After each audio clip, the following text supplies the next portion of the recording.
no compromise. Unga side liyo, enga side liyo. It's a GT promise. GT Holidays, South India's #1 travel brand. உங்கள் தங்க நகையை அதிக விலைக்கு விற்கவும் மற்றும் அடகில் இருக்கும் தங்க நகையை மீட்டெடுத்து அதிக விலைக்கு விற்கவும் உடனே அணுகவும் பிரைம் கோல்ட் ஹப் 9840551787.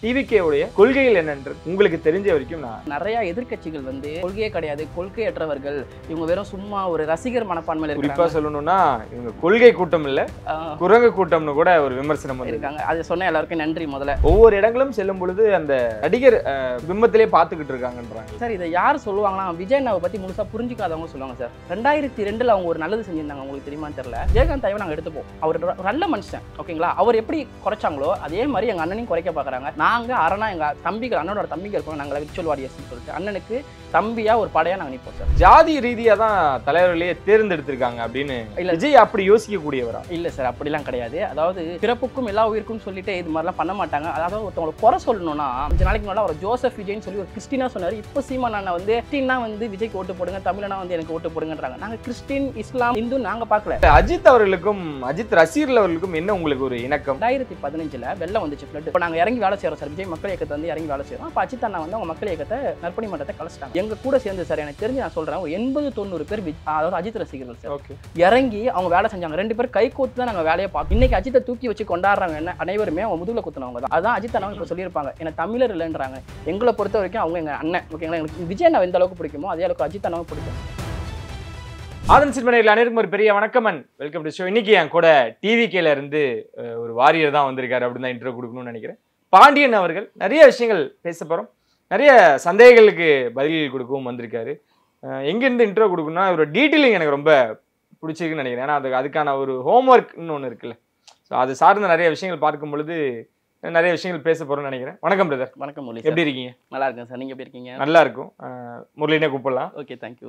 டிவிகே அப்படின்னு வரும் பொழுது நிறைய விஷயங்கள், அவர் என்னைக்கு கட்சி தொடங்கினாரோ, கொடியை அறிமுகப்படுத்தினாரோ, அதுக்கப்புறம் அவரோட பரப்புரை பிரச்சாரம், மாநாடு, தொடர்ந்து நிறைய விஷயங்கள் நடந்திருந்தது. அந்த துயர சம்பவம் நீங்கள் பார்த்துருப்பீங்க. டிவிகேல என்ன தெரியும் உங்களுக்கு? விஜயன்ற ஒரு நடிகரை தெரியும், அவர் கட்சி தொடங்கிட்டாரு, அவர் பின்னாடி போகிறீங்க. அந்த கட்சியின் கொள்கை என்னன்னு தெரியுமா? அந்த கட்சியின் கொள்கை தலைவரை அவங்க ஏற்றுக்கிட்டது எதுக்காகன்னு தெரியுமா? என்னென்ன விஷயங்கள் இப்போ சமீபத்தில் பண்ண அந்த தீர்மானங்கள் என்னன்னே தெரியாத இவங்க நிறைய விஷயங்கள் பண்ணிட்டு இருக்காங்க, நிறைய கேள்விகள் முன் வச்சுக்கிட்டே இருக்காங்க. அந்த கொள்கைகள்லேருந்து ஆரம்பிச்சிடறேன். டிவிகேவுடைய கொள்கைகள் என்னன்றது உங்களுக்கு தெரிஞ்ச வரைக்கும் நான் எக்ஸ்பிளைன் பண்றேன். ஏன்னா நிறைய எதிர்க்கட்சிகள் எங்களை இவங்களுக்கு கொள்கையே கிடையாது, கொள்கையற்றவர்கள், இவங்க வெறும் சும்மா ஒரு ரசிகர் மனப்பான்மையில குறிப்பா சொல்லணும்னா இவங்க கொள்கை கூட்டம் இல்ல குரங்கு கூட்டம்னு கூட ஒரு விமர்சனம் இருக்காங்க. அது சொன்ன எல்லாருக்கும் நன்றி முதல்ல. ஏன்னா எதிர்கருத்துக்கள் வரக்குள்ளதான் நம்ம டெவலப் பண்ணிக்க முடியும். அதனால நாங்க எங்களை டெவலப் பண்ணிக்கிட்டோம். எங்களுக்கு கொள்கை இருக்கு சார். ஆனா இதை பத்தி டீட்டெயில் நிறைய பேர் பேசிட்டாங்க. இருந்தாலும் நானும் ஒரு முறை மக்களுக்கு நான் சொல்லிடுறேன். எங்ககிட்ட இருக்கிற கொள்கையோட மேலோட்டமாக பார்த்தா பிறப்புக்கும் எல்லா உயிருக்கும், ஓகேங்களா? பிறந்தவங்க எல்லாமே சமன்றாங்க. சமத்துவம், சமூக நீதி, மத சார்பின்மை, இது மேலோட்டமாக பார்த்தா. ஆனால் நாங்கள் தொண்டர்களா, விஜய் அண்ணாவோட தம்பிகளா ஆழமாக போகிறோம். எங்களோட கொள்கை தலைவர்கள் எடுத்துக்கிறோம். அவங்க கொள்கை தலைவரை ஏன் எடுத்துக்கிட்டாங்க, அதுலேருந்து நாங்கள் கொள்கைகளை எடுத்துக்கிறோம், ஓகேங்களா? இப்போது கொள்கை தலைவர்கள் 5 பேர் எடுத்திருக்காங்க. அவங்கள பிறந்த வருடம் வழியாக நம்ம வகைப்படுத்துவோம். முதல்ல வேலுநாச்சியார் அம்மா, அவங்கள கொள்கை தலைவராக எடுத்துக்கிறாங்க. அந்த அம்மா கிட்டேருந்து நாங்கள் எடுத்துக்கிட்ட 2 மிக முக்கியமான கொள்கைகள் என்னென்னா, பெண்ணியல் துணிச்சல் மற்றும் பெண்ணியல் விடுதலை மற்றும் வளர்ச்சி. ரொம்ப ரொம்ப முக்கியமானது இந்த நாட்டில் இப்போதைக்கு. இப்போ உங்களுக்கு தெரியும் கோவை சம்பவமாக இருக்கட்டும். இப்போ நேற்று பார்த்தீங்கன்னா விழுப்புரம் திண்டிவனத்தில் ஒரு 10-15 வயசு குழந்தைய கொண்டு போய் இந்த காவலர், அதாவது வேலியை அந்த வயலை காப்பாற்றணுன்றக்காக வேலி போடுவாங்க. ஆனால் அந்த வேலியை அந்த பயிரை இது பண்ணுறன்ற மாதிரி காவலர்கள் இது மாதிரி செய்யக்கூடாதான் மனசு ரொம்ப கஷ்டமாக இருக்குது சிலர். அப்படிங்கக்குள்ள ரொம்ப ரொம்ப முக்கியமானது பெண்ணியல் துணிச்சல், பெண்ணியல் விடுதலை மற்றும் அவங்கள்ட்ட பெண்ணியல் வளர்ச்சி ரொம்ப ரொம்ப இம்பார்ட்டன்ட். அந்த 2 கொள்கைகள் எடுத்துக்கிறோம். அடுத்து ராமசாமி ஐயா, இந்த இடத்துல நான் பெரியார்னு ஒரு வார்த்தையை நான் பயன்படுத்த மாட்டேன். ஏன்னா பிறப்புக்கும் எல்லா உயிருக்கும் சொல்லிட்டு பெரியவர் சிறியவர் நாங்கள் பிரிக்க மாட்டோம். அனைவரும் இந்த கட்சியில் பெரியவர்கள் தான். அப்படிங்கக்குள்ள ராமசாமி ஐயாவை நாங்கள் எடுத்துக்கிறோம். அவங்க கிட்ட எடுத்துக்கிற ரொம்ப முக்கியமான 2 கொள்கைகள் என்னன்னா, தன்மான எழுச்சி ரொம்ப ரொம்ப முக்கியம், அப்புறம் பகுத்தறிவு, அது ரொம்ப ரொம்ப இம்பார்ட்டன்ட், சரிங்களா? அந்த 2 கொள்கைகள் எடுத்துக்கிறோம். அதுக்கப்புறம் வந்தீங்கன்னு பார்த்தீங்கன்னா அஞ்சலை அம்மாள், அவங்கள நாங்கள் எடுத்துக்கிறோம். அதாவது கர்ப்பிணியாக இருந்தப்பே இந்த நாட்டுக்கு எதனா நம்ம செய்யணும் அப்படின்னு சொல்லி துணிச்சலாக வந்தவங்க, ஓகேங்களா? அவங்கள்ட்ட நான் எடுத்துக்கிற 2 கொள்கைகள் என்னன்னா, ஒன்று அர்ப்பணிப்பு, இன்னொன்று அதாவது பெண்கள் இன்னைக்கு இருக்கிற இடத்துல எப்படி சொல்றதுன்னா, காந்தியத்தை எடுத்துக்கிட்டவங்க அப்போ யாருன்னா அஞ்சலை அம்மாள். அவங்க இன்னைக்கு பல கட்சிகள் வந்து பெண்களோட அதாவது கொள்கை தலைவராக சொல்லிட்டாங்க ஏகப்பட்ட பேர், ஆனால் பெண்கள் இருக்காங்களான்னு யோசிச்சு பாருங்களேன், இருக்க மாட்டாங்க. ஆனால் எங்களோட கழகத்தில் வந்து 2 பெண்கள் இருக்காங்க, வேலுநாச்சியார் அம்மாவும் சொல்லிட்டோம். இவங்க கிட்ட இந்த 2 கொள்கைகள் வந்து ஒன்று வந்து அர்ப்பணிப்பு, விடுதலை பற்றி இன்னைக்கு பெண்கள்கிட்ட கொண்டு போய் வச்சுட்டோம்னு வச்சுக்கோங்களேன், அவங்களுக்கு புரிய வந்துடும். அவங்கள வந்து இப்போ ஆண்களாக இருக்கட்டும் பெண்களாக இருக்கட்டும், அவங்களுக்கு ரசிகர் மனப்பான்மை இல்லாமல் அவங்களை தொண்டர்களாக மாற்றக்குள்ள தான் விடுதலை பற்றுனா என்ன அப்படின்றது புரிய வரும். அதனால தான் நாங்கள் வந்து ஏகப்பட்ட பெண்கள் வந்து போராடினாங்க. ஜான்சி ராணி இருப்பாங்க, அதாவது நம்ம சுபாஷ் சந்திர போஸ் கூட இருந்தவங்க ஏகப்பட்ட பேர் இருந்தாங்க. இவங்களையும் எடுத்துக்கிறோன்னா தன்னையும் தன் குழந்தையும் பற்றி கவலைப்படாமல் இந்த நாட்டுக்காக நம்ம போவோம், உயிரே போனாலும் பரவாயில்லன்னு சொல்லிட்டு ஜெயிலில் இருந்துட்டு மறுபடியும் கொஞ்சம் அந்த இதில் வந்து ஜாமீனில் வந்து குழந்தைய பெற்றுக்கிட்டு மறுபடியும் இன்முகத்தோடு ஜெயிலுக்கு போகிறாங்க குழந்தையோட. அப்படிப்பட்ட ஒரு வீர பெண்மணி. அவங்கள்ட்ட நாங்கள் எடுத்துக்கிற 2 கொள்கைகள் வந்து ஒன்று விடுதலை பற்று, இன்னொன்று வந்து அர்ப்பணிப்பு. 4ஆவதாக நாங்கள் எடுத்துக்கிற கொள்கை தலைவர்கள் யாருன்னா அம்பேத்கர் ஐயா. அவங்கள வந்து எடுத்துக்கிறதுக்கு ஒரே காரணம் வேற்றுமையில் ஒற்றுமை.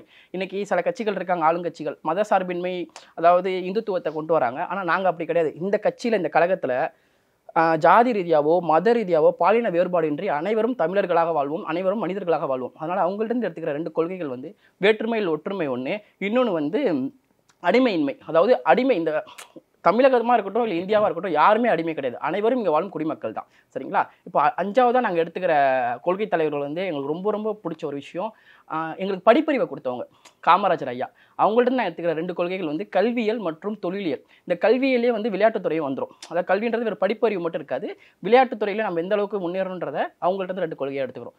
இந்த 10 கொள்கைகள் தான் எங்களோட முதன்மையான கொள்கைகள். சரி, இதை வந்து ஜாதி ரீதியாக தான் தலைவர்களையே தேர்ந்தெடுத்திருக்காங்க அப்படின்னு அப்போ அந்த உருவப்படம் வைக்கும் பொழுதே அங்கிருந்து தொடர்ந்துகிட்டு தான் இருக்கு. அப்படி தேர்ந்தெடுக்கப்பட்டவங்களா இவங்க? இல்ல விஜய் அப்படி யோசிக்கக்கூடியவரா? இல்லை சார், அப்படிலாம் கிடையாது. அதாவது பிறப்புக்கும் எல்லா உயிருக்கும் சொல்லிட்டு இது மாதிரிலாம் பண்ண மாட்டாங்க. அதாவது ஒருத்தவங்களை குறை சொல்லணும்னா இப்படி தான் சார் போவாங்க. அவங்களை எப்படியாச்சும் குறை சொல்லணும்னா இவங்க இதை செஞ்சாங்க. இப்போ காமராஜர் ஐயாவை எவ்வளோ குறை சொன்னாங்க தெரியும், கருவாட்டுக்காரி மகன்லாம் சொல்லி நம்மளோட ஐயாவை அவ்வளோ கேவலமாக பேசினாங்க. விஜயகாந்த் ஐயா வந்தப்போ அப்படி தான் ஓரம் கட்டினாங்க. இப்போ விஜய் என்ன வராங்க தமிழக மக்களுக்கு நல்லது செய்யணுன்ட்டு, இவங்களை ஏதாவது சொல்லி ஓரம் கட்டணுமே. உங்களுக்கு தெரியும், ஒரு கொஞ்ச நாளைக்கு முன்னாடி ஒரு ஜோசப் விஜய்னு சொல்லி ஒரு கிறிஸ்டினா சொன்னார். இப்போ சீமான் அண்ணா வந்து கிறிஸ்டின்னா வந்து விஜய்க்கு ஓட்டு போடுங்க, தமிழனா வந்து எனக்கு ஓட்டு போடுங்கன்றாங்க. நாங்கள் கிறிஸ்டின், இஸ்லாம், முஸ்லீம், சரி இந்து நாங்கள் பார்க்கல. ஆனால் எங்களை வந்து ஒடுக்கணுன்றதுக்காக இந்த ஒரு இதை வச்சு போரியை வச்சு எங்களை மூடுறாங்க, அவ்வளோதான். ஓகே, கட்சியின் கொள்கைகள் அப்படின்னு வரும்போது மூத்த, அதாவது நீங்க யார் யார தலைவர்களா பின்தொடர்றீங்களோ அவங்களோட விஷயங்கள் நீங்க சொல்லிட்டீங்க. ஆனா நீங்க வந்தீங்கன்னா டிவிகேவோட கொள்கை என்ன, நீங்க வந்தா என்ன பண்ணுவீங்க, என்னென்ன விஷயங்கள் பண்ணி கொடுப்பேன் அப்படின்ற ஒரு வகையறை இருக்கு. கண்டிப்பா திட்டங்கள் வந்து நீங்க கேட்குறீங்க சரிங்களா. எங்களோட திட்டங்கள் வந்து என்னன்னா, அதாவது விஜய் அண்ணா வந்து 2026 வந்து முதலமைச்சராக உட்காரக்குள்ள முதல் விஷயம் தரமான பாதுகாப்பு சார். ஏன்னா தரமான பாதுகாப்பு இருந்தால் தான் இந்த நாட்டில் வந்து விவசாயம் பண்ண முடியும், கல்வி சாலைகள் திறக்கப்படும், அங்கே போய் குழந்தைங்க பத்திரமா படிக்க முடியும், அடுத்தது தொழிலுக்கு போகிறவங்க பாதுகாப்பாக போவாங்க. ஸோ முதல்ல நாங்கள் கொடுக்கறது வந்து தரமான பாதுகாப்பு, தரமான கல்வி, தரமான மருத்துவம், அப்புறம் வந்து இந்த வேலை வாய்ப்புலாம் இருக்குல்ல சார், அதெல்லாம் வந்து அதாவது இந்த ஏற்றத்தாழ்வு இல்லாமல் அனைவருக்கும் வேலை வாய்ப்பு கொடுக்கப்படும். அதை தாண்டி ரொம்ப முக்கியமானது வந்து தரமான காற்று, தரமான நீர், தரமான நிலம். ஏன்னா இன்னைக்கு பார்த்தீங்கன்னா தமிழ்நாட்டில் என்னென்ன விஷயங்கள் டெல்லி மாதிரி ஆகிடக்கூடாதுன்னு நினைக்கிறோம் நாங்கள் இன்னைக்கு தமிழ்நாடு. அதனால இந்த 3 நாங்கள் கொடுப்போம் சார். எங்களோட திட்டங்கள் இதுதான். இந்த திட்டங்களை வந்து இவ்வளோ எக்ஸ்பிளைன் பண்ணியோ இல்லை அடுத்தடுத்து எங்களோட இப்படிதான் நகர்வு இருக்க போகுது. ஏன்னா இப்போ பரந்தூருக்கு வந்து முதல் குரல் கொடுத்தது வந்து நிறைய பேர் இருப்பினும் அதில் விஜயோட குரலும் இருந்தது. ஸோ அந்த மாதிரி ஏன் இந்த திட்டங்கள் இவ்வளோ டீட்டெயிலிங்காக யாரும் நிறைய இடங்களில் பேசலையோன்ற ஒரு சின்ன ஒரு வருத்தம் இருக்கு. கண்டிப்பாக அது அதுக்கான களம் அமையலையோ சார்? இல்லை, நாங்கள் வந்து எல்லாத்தையுமே வந்து நான் இதோ ஓப்பனாக சொன்னேன்னு வச்சுக்கோங்களேன், என்னன்னா தப்பாக நினைக்கிறாங்க. எங்களோட அண்ணா வந்து பேசி பேசி பேசி நாட்டை பிடிச்சது தான் நம்மளோட தமிழ்நாட்டில் இருந்த பல முதலமைச்சர்கள்.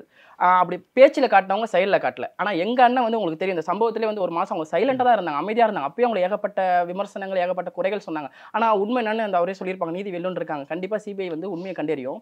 ஆனால் பேச்சில் காட்டாமல் அவர் சொல்லியிருப்பார், சொல்லில் காட்டாமல் உலகின் தலை சிறந்த சொல்லே செயல் தான். செயலில் காட்டுவாங்க சார். நம்ம பேசி நம்ம நாட்டை இறக்க வேண்டாம், செயலில் காட்டக்குள்ள கண்டிப்பாக இந்த நாடு முன்னேறும். நம்ம முதலமைச்சர் ஆவாங்களே 2024 அண்ணன் முதலமைச்சராக வரக்குள்ள இப்போ நான் சொல்லப்பட்ட அனைத்தும் செயல்படும் சார். ஓகே, இன்னும் நடிகராகவே அந்த பிம்பமாக இருக்கு. இன்னும் அவர் வந்து தலைவனா மக்கள் இன்னும் நிறைய பேர் ஏற்றுக்கல. ஒவ்வொரு இடங்களும் செல்லும் பொழுது அந்த நடிகர் அந்த அந்த ஒரு பிம்பத்திலே பார்த்துக்கிட்டு இருக்காங்கன்றாங்க. சார் இதை யார் சொல்லுவாங்கன்னா விஜய் அண்ணாவை பற்றி முழுசாக புரிஞ்சுக்காதவங்க சொல்லுவாங்க சார். 2002 அவங்க ஒரு நல்லது செஞ்சுருந்தாங்க, உங்களுக்கு தெரியுமான்னு தெரில. சிறைச்சாலையில் வந்து அதாவது அந்த சிறைச்சாலையில் உள்ளவங்களுக்கு இந்த பிரியாணி போட்டிருந்தாங்க, அந்த மட்டன் பிரியாணி போனாங்க. அப்போயே அவரோட அரசியல் வாழ்க்கை ஆரம்பிச்சிருச்சு சார். அது போட்டதுக்கு அப்புறமா அங்கே இருந்த ஒரு பொறுப்பாளரை வந்து பதவி மாற்றம் செஞ்சாங்க. அப்பயே அவங்களோட அரசியல் வாழ்க்கை ஆரம்பிச்சிருச்சு. வெள்ளம் வந்தப்போ சரி, புயலால் பாதிக்கப்பட்டப்போ சரி, அப்புறம் இந்த ஈழம் தமிழருக்காக சரி எவ்வளவோ நல்லது செஞ்சுருக்காங்க. அப்புறம் அந்த கொரோனா டைம்லையும் சரி 1,30,00,000 ரூபா கொடுத்தாங்க. அந்த நல்லதெல்லாம் பார்க்க மாட்டாங்க. அவரை எப்படி நம்ம ஓர கட்டலாம் அப்படின்னு பார்த்து அவர் மேலே குறை சொல்லி இப்போ விஜயகாந்த் ஐயவை நாங்கள் எடுத்துப்போம். அவர் நல்ல மனுஷன், ஓகேங்களா. அவர் எப்படி குறைச்சாங்களோ அதே மாதிரி எங்கள் அண்ணனையும் குறைக்க பார்க்குறாங்க. நாங்கள் அரணா எங்கள் தம்பிகள், அண்ணனோட தம்பிகள் இருக்கணும், நாங்கள் விர்ச்சுவல் வாரியர்ஸ்ன்னு சொல்லிட்டு அண்ணனுக்கு தம்பியாக ஒரு படையாக நாங்கள் நிற்போம் சார். சிஎம் அப்படின்ற ஒரு பதவி ஆசையில தாங்க அவர் இருக்காரு. அவருக்கு அந்த ஆசை மட்டும்தான், அந்த மோகம் மட்டும்தான் அப்படின்றாங்கல்ல. அது வந்து அவர் வந்து மக்களுக்கு நல்லது பண்ணணும்னு நினைக்கிறாரு. அவர் கண்டிப்பா நம்மளுக்குன்னு ஒரு அதிகாரம் வேணும், நம்மளுக்குன்னு ஒரு இடம் வேணும். அதுக்காக தான் ஓட்டம். அங்க இருந்தாதான் நம்ம செயல்படுத்தவும் முடியும். ஆனா அவருக்கு வந்து அது ஒரு போதை அந்த கணக்குல வந்து கம்பேர் பண்றாங்க, ஒப்பிடுறாங்க. அது நீங்க எப்படி எடுத்துக்கிறீங்க? அதான் சார், இதுவும் வந்து விஜய் அண்ணா வந்து முழுமையா புரிஞ்சுக்காதவங்க தான் அப்படி சொல்லுவாங்க. அப்படின்னு பார்த்தா இப்போ உதயநிதி ஸ்டாலின் வந்திருக்காங்க துணை முதலமைச்சரா. ஒரே ஒரு எம்எல்ஏ செட்டு தான் ஜெயிச்சாங்க. எடுத்தோடனே வந்து துணை முதலமைச்சராக கொடுத்துட்டாங்க. இப்போ ஸ்டாலின் ஐயாவையும் நீங்க உதயநிதி ஸ்டாலினும் கம்பேர் பண்ண போகல. அவங்க வந்து அமைச்சராக வரதுக்கு எத்தனை எம்எல்ஏ ஆகி வந்தாங்கன்றது நீங்க பார்க்கணும். உதயநிதி ஸ்டாலின் வந்து சேப்பாக்கத்தில் ஒரே ஒரு வாட்டி தான் ஜெயிச்சிருக்காரு, துணை முதலமைச்சர் கொடுத்துட்டாங்க. அப்போ நீங்கள் அவங்கள்ட்ட போய் கேட்பீங்களா இந்த வார்த்தையை? சார் போதையிலையோ அந்த ஒரு மயக்கத்திலேயோ நீங்கள் வந்தீங்களா அப்படின்னு கேட்க மாட்டீங்க. ஆனால் விஜய் நம்ம மேலே கேட்குறீங்க. ஏன் அப்படின்னா அவர் வந்து தன்னோட சுயநலத்துக்காக அவங்க வரல. இது எஸ்எஸ்சி சாரும் சொல்லியிருப்பாங்க, நிறைய பேர் சொல்லியிருப்பாங்க. நான் மக்கள்கிட்ட சேவை செஞ்சேன், அவங்கள்ட்ட இருந்து பணத்தை நான் வாங்கியிருக்கேன். அந்த பணத்தை மறுபடியும் அவங்களுக்கே சேவை செய்ய விரும்புகிறேன். இப்போ நான் நடித்தேன், மக்கள் எனக்கு பணம் கொடுத்தாங்க, என்ன ஒரு உச்சத்தில் வச்சாங்க. அந்த பணத்தை வச்சு மறுபடியும் நான் மக்களுக்கு தான் சேவை செய்வேன். அந்த பணம் எனக்கு வேணாம்னு நினைச்ச ஒரு நல்ல மனசோட அவங்க வராங்களே தவிர மற்றபடி எந்த ஒரு ஆசையும் கிடையாது சார். அவ்வளோதான். எனக்கு 2 பேர் தான் எதிரி அப்படின்னு ரொம்ப ஸ்ட்ராங்கா மேடைக்கு மேடை சொல்லிக்கிட்டே இருக்கீங்க. ஏன் அவங்க 2 பேர் மட்டும்? அதாவது நீங்கள் சொல்கிறது புரியுது. பிஜேபியை வந்து கொள்கை எதிரின்னு சொல்லியிருப்போம், திமுகவை வந்து அரசியல் எதிரின்னு சொல்லியிருப்பாங்க. இதுக்கு வந்து சில பேர் இப்போ இடையில வந்து சீமான் அண்ணாவாக இருக்கட்டும், தனியரசாக இருக்கட்டும், ஏகப்பட்ட பேர் வந்து அவங்களுக்கு என்ன கொள்கை, எதுக்காக பிஜேபியை வந்து கொள்கை எதிரியாக சொல்கிறீங்க அப்படி சொல்லுங்கள், நான் பதவியை விட்ட போயிடுறேன்னு சொல்லிட்டு தனியரசார்லாம் சில சேனலில் பேசுகிறதெல்லாம் பார்த்துருக்கோம். நாங்கள் சொல்கிறோம் சார், அதுக்கு எக்ஸ்பிளைன் நான் கொடுக்குறேன். அண்ணன் சொல்கிறாரு இல்லையா, அவங்க தம்பி நாங்கள் சொல்கிறோம். கொள்கை எதிரி ஃபஸ்ட்டு பார்த்துருவோம் சார். கொள்கை எதிரி பிஜேபி ஏன் சொல்கிறேன்னா, பிஜேபி அவர் சொன்ன ஒரு 5 சொல்லுங்கன்ட்டு நான் அந்த 5 சொல்கிறேன். ஃபஸ்ட்டு பிஜேபியோட கொள்கைகள் எடுத்துப்போம். ஃபஸ்ட்டு இந்துத்துவம் தான். எங்களோட கொள்கைகள் இருக்கிறது மத சார்பின்மை. நான் சொல்லியிருந்தேன் இல்லையா, மத சார்பின்மை.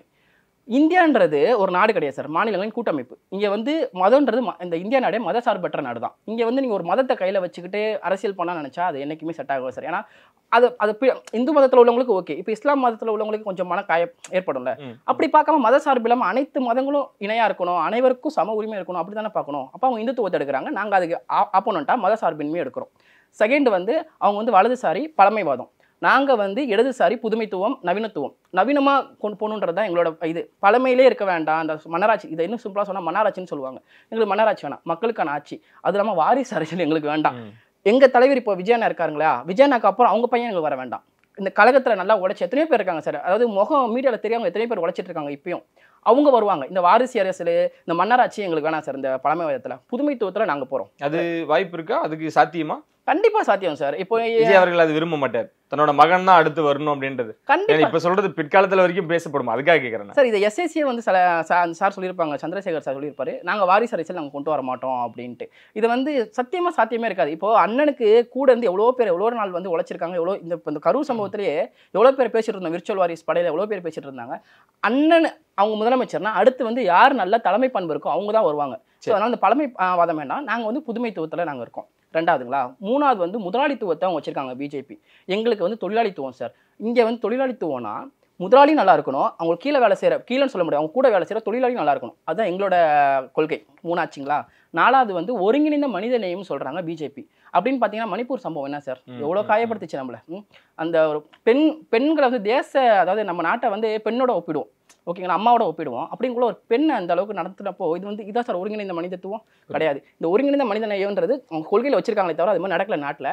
நாங்கள் வந்து இந்த வேற்றுமையில் ஒற்றுமை, அனைத்து ஜாதிகள் அனைத்து மதங்களையும் மறந்து பாலின வேறுபாடு இன்றி அனைவரும் தமிழர்களாகவும் இந்தியர்களாக வாழ்வோம் சார். ஓகேங்களா. நாலாச்சா. அஞ்சாவது வந்து பயங்கரவாத எதிர்ப்புன்றாங்க. அதாவது வெளிநாட்டில் வந்து வெளிநாட்டிலேருந்து அடிக்கக்குள்ள சார் டிஃபென்ஸ்ன்ற ஒரு சிஸ்டமே வந்து தடுக்கிறதுக்கு தான் ஃபஸ்ட்டு, அதுக்கப்புறம் தான் அட்டாக்கு. 2019 வந்து ஈஸியாக அடிச்சுட்டு போயிட்டாங்க நம்மளை, 2025 வந்து அடிச்சுட்டு போயிட்டாங்க. அப்புறம் சார் டிஃபென்ஸு அவங்க வரதை முதல்ல தடுக்கணும்ல. சரி நடந்துருச்சு 2 வாட்டி. உள்நாட்டில் பாதுகாப்பு இருக்கா? பாதுகாப்பு இல்லை. இப்போ நான் மறுபடியும் பெண்களே எடுத்துக்கிறேன். நேற்று நினைக்கிறேன் மேற்கு வங்கத்தில் 4 வயசு குழந்தை சார், அந்த குழந்தைய கொண்டு போய் பாலியல் பலாத்காரம் பண்ணி எப்படி சார் மாநிலத்தில் தன்னாட்சி இருக்குது ஓகே, மத்திய அரசும் பாதுகாப்பு கொடுக்கணும்ல. இப்போ நாங்கள் டாக்ஸே வந்து ஸ்டேட்டுக்கு ஒன்று கட்டுறோம், சென்ட்ரல் ஒன்று கட்டுறோம். எதுக்காக கட்டுறோம்? எங்களுக்கு பாதுகாப்புலேருந்து எல்லாமே நீங்கள் கொடுக்கணும் அப்படின்னு சொல்லி நீங்கள் எப்படி பயங்கரவாதத்தை எங்கே எதுக்குறீங்க? எவ்வளோ அட்டாக் நடக்குது? ஸோ இந்த அஞ்சுத்துக்கும் எதிராக நாங்கள் இந்த பயங்கரவாத எதிர்ப்புக்கு இருக்கு இல்லையா, அதுக்கு நாங்கள் என்ன சொல்கிறோன்னா தரமான பாதுகாப்பு அதை நாங்கள் கொடுப்போம். இதுதான் இதுக்கு எதுக்காக நாங்கள் கொள்கை எதிரின்னு சொல்கிறோன்னா இது ஒன்றுத்துக்காக சார். இது எல்லாமே வந்து அவங்களுக்கு உண்டான விஷயங்கள். இப்போ திமுக வந்து நாங்கள் ஏன் அரசியல் எதிரின்னு சொல்கிறோன்னா சார், திராவிட முன்னேற்ற கழகம்னு சொல்லிட்டு 1949 செப்டம்பர் 17 நினைக்கிறேன் அறிஞர் அண்ணா உருவாக்குனப்போ அவங்க எக்ஸ்ட்ரா தேர்தலுக்குலாம் ஸ்ட்ரைட்டாக வரல, ஒரு இயக்கமாக தான் இருப்போம்னு தான் சொன்னாங்க. அவங்களோட கொள்கைகள் ரொம்ப ரொம்ப நல்ல கொள்கைகள் சார். சமத்துவம், சமூக நீதி, நாங்கள் ஏகப்பட்டது சொல்லியிருந்தாங்க. ஒன்றே குலம் ஒருவனே தேவன்லாம் சொல்லியிருந்தாங்க. ஆனால் இன்னைக்கு காலகட்டத்தில், அதாவது இப்போ நடக்கிற திமுக ஆட்சியில் அந்த கொள்கைகள் பின்பற்றப்படுதா? சமத்துவம் இருக்கா? எவ்வளவோ ஆணவ கொலைகள் நடக்குது. சமூக நீதி இருக்கா? இதோ கோவை சம்பவம், எவ்வளோ விஷயங்கள் இருக்குது. சமூக நீதி நடந்துட்டு இருக்கா? அதே மாதிரி இன்னும் நிறைய விஷயங்கள் பேச போனால் ஊழல்லாம் இருக்குது, அதெல்லாம் நம்ம உள்ளே போவேணாம். இதுதான் சார் கொள்கையை நாங்கள் இருக்குன்னு சொல்லி ஃபாலோ பண்ணாதான் ஒரு பக்கம், கொள்கையே கிடையாதுன்னு சொல்கிற டிவிகே வந்து விமர்சிக்கிறாங்க. இல்லை, இதை தான் எல்லாரும் எப்படி ஒப்பிடுறாங்கன்னா, இப்போ ஆதவ் அவர்கள் பேசும்பொழுது ஒரு எலெக்ஷனில் விஜய் அவர்கள் ஆதரவு தெரிவித்தாரு அப்படின்னு மறைமுகமா சொல்லியிருப்பாங்க. அப்போ விஜய் அவர்களுக்கு தெரியலையோ அப்படின்னு ஒரு கேள்வி எழுப்புறாங்கல்ல, அது அந்த மேடைக்கு அந்த விஷயம் தேவையற்றதோ அப்படி எடுத்துருந்துருக்கலாமோ? ஏன்னா இப்போ நீங்க இவ்வளவு தூரம் ஃபைட் பண்றீங்க, நீங்க வந்து சோசியல் மீடியாவில் அவ்வளோ ஆக்டிவா இருக்கீங்க, இவ்வளவு விஷயங்கள் பண்ணும் பொழுதும் சில விஷயங்கள் இந்த மாதிரி போகிறது வந்து சின்ன சின்னதா ஒரு டிராபேக்கா அமைஞ்சிருதோ? இல்லை சார், அது ஆதவ அர்ஜுனோட அண்ணா இருக்கார் இல்லையா, அவங்களோட ஆதங்கம் என்ன ரீசன்னா, ஸ்டாலின் ஐயா வந்து அன்னைக்கு அந்த இதில் வந்து சொல்லிட்டு அப்புறம் போய் ஒரு பேட்டி கொடுத்துருக்காங்க. எந்த தொண்டர்களையும் தலைவர்கள் வந்து கொல்ல ஆசைப்பட மாட்டாங்கன்னு அழகாக சொல்லிட்டாங்க. முரசொலியில் அந்த வந்துச்ச பத்திரிகையில் எவ்வளோ பேச்சு பேசினாங்க. அதாவது டிஎம்க்கு கீழே இயங்குற பெண் நிறுவனமாக இருக்கட்டும், அந்த ஃபேஸ்புக் எடுத்துக்கோங்க, சங்கிமங்கி சொங்கின்னு ஒரு இது இருக்குது, அதில் பாருங்கள் விஜய் நான் எந்த அளவுக்கு விமர்சிக்கிறாங்கன்ட்டு. இப்போ நீங்கள் சொன்னீங்க ஒரு தலைவர் என்ன பண்ண, அதை நீங்கள் ஃபாலோ பண்ணல, உங்களுக்கு கீழே உள்ளவங்களை ஏன் நீங்கள் கண்டிக்கவே இல்லை? செந்தில் பாலாஜி சார் என்ன சொன்னார், அங்கே உள்ள ஆட்சியாளர்கள் என்ன சொன்னாங்க? எல்லாருமே விஜயை தானே குற்றச்சாட்டு பண்ணாங்க. அவங்க அமைதியாக இருந்தாங்க, அமைதி முறையில் அவங்க வந்து அதை அவரும் ஒரு காரணமாக இருக்கலாம், இருப்பார் அப்படின்னு தான் சொன்னாங்களே ஒழிய, மீன்ஸ் நான் என்ன சொல்ல வரேன்னா, அது அப்படியே தானே ஃபாலோ ஆகிட்டு இருக்குன்றேன் நான்.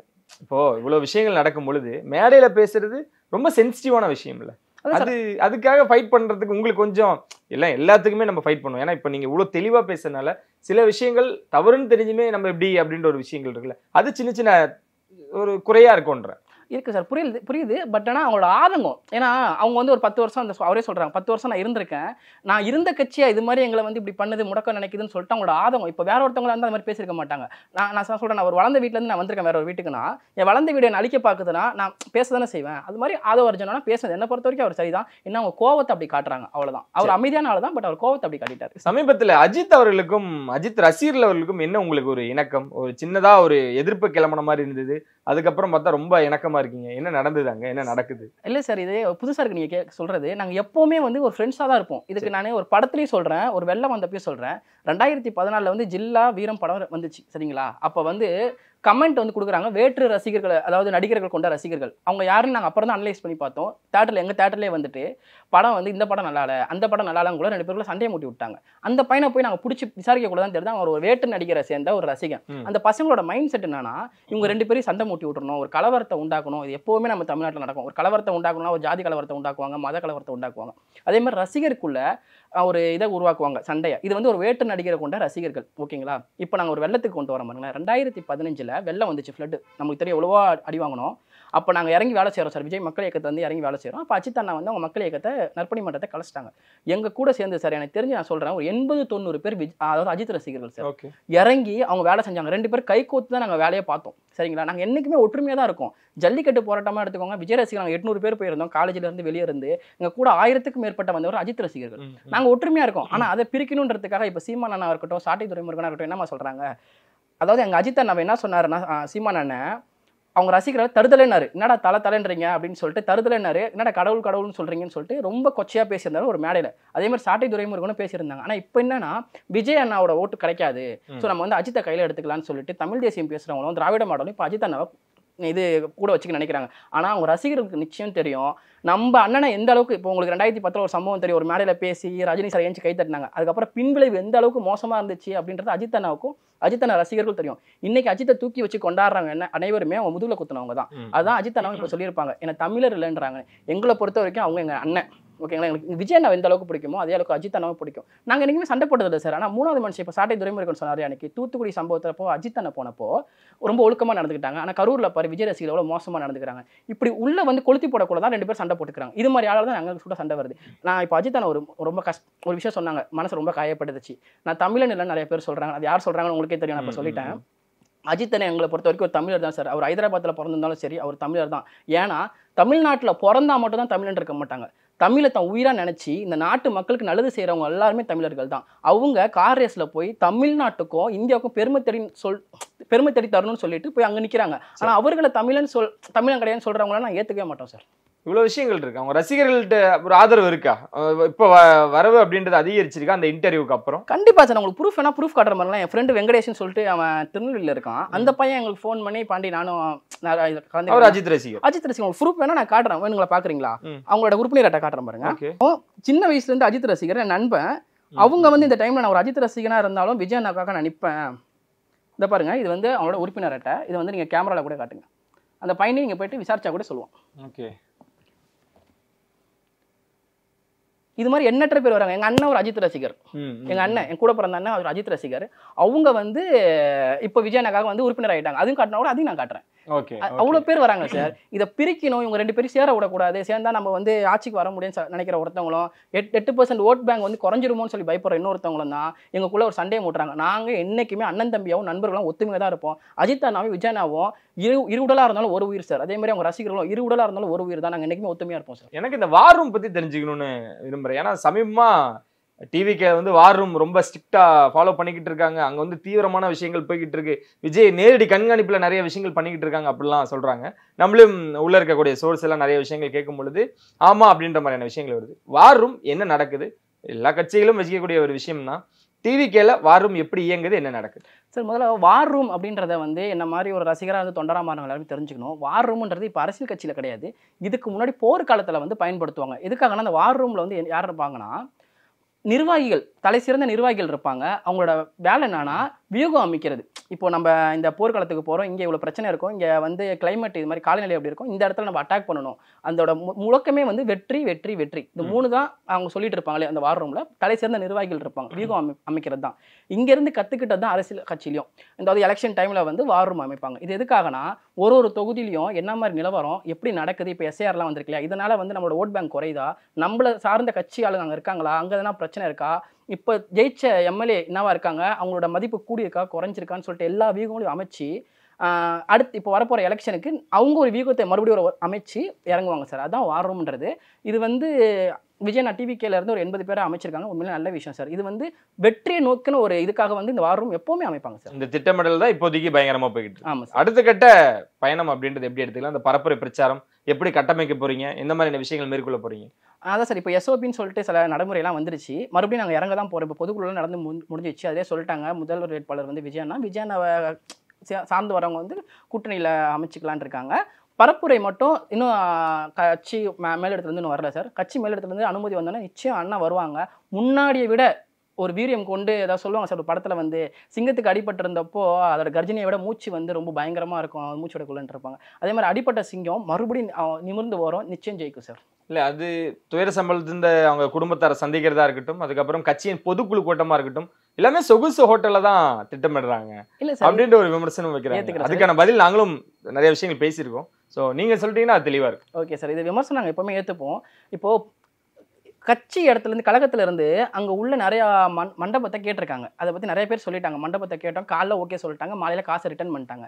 சில பேர் வந்து சார் நாங்கள் ஆளுங்கட்சி ஆளுங்க எங்களை வந்து பிரச்சனை பண்ணுவாங்க, நீங்கள் போயிடுங்கன்னு சொல்லிட்டு ஏகப்பட்ட விஷயங்கள் வந்துச்சு சார். எங்களுக்கு ஒரு இடம் கொடுத்தா தானே சார். அது மட்டும் இல்லாமல் பொதுக்குழுவும் அங்கே தான் நடக்குது.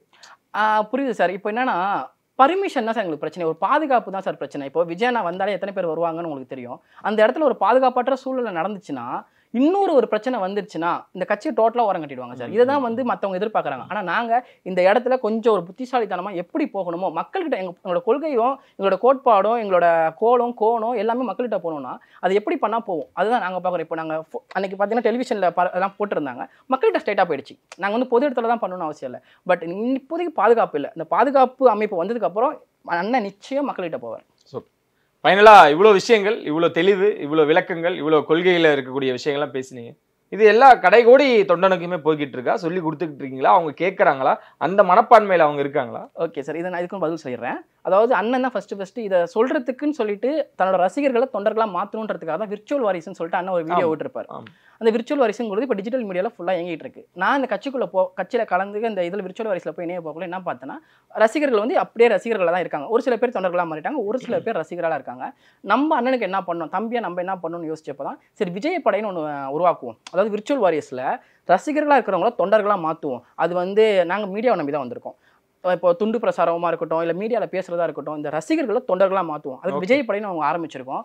நவம்பர் 1, 2025 அன்னைக்கு வந்து தமிழர் திருநாள் வெற்றிவேல் விஜயவேல்னு சொல்லிட்டு விஜயப்படை ஆரம்பித்தோம். அந்த விஜயப்படையில் இப்போ ஒவ்வொருத்தவங்களே சேர்ந்துக்கிட்டே இருக்காங்க தொண்டர்களாக. நானும் உதவி பண்ணுறேன், நானும் விஜய் கூட நிற்கிறேன்னு சொல்லி வந்துக்கிட்டே இருக்காங்க. இது மேலும் மேலும் வளரும் சார். நிச்சயம் 2026 எங்களோட வெற்றிவேல் விஜயவேல்ன்ற முழக்கத்துக்கு இருப்பாங்க. விஜயப்படை ஜெயிச்சு விஜய் என்ன முதலமைச்சராக ஆகுங்க சார். சரி, ரொம்ப நன்றி பிரதர். வழக்கம் போல நிறைய விஷயங்கள் எங்களுக்காக பகிர்ந்துக்கிட்டது. உங்களுக்கு நன்றி, வணக்கம்.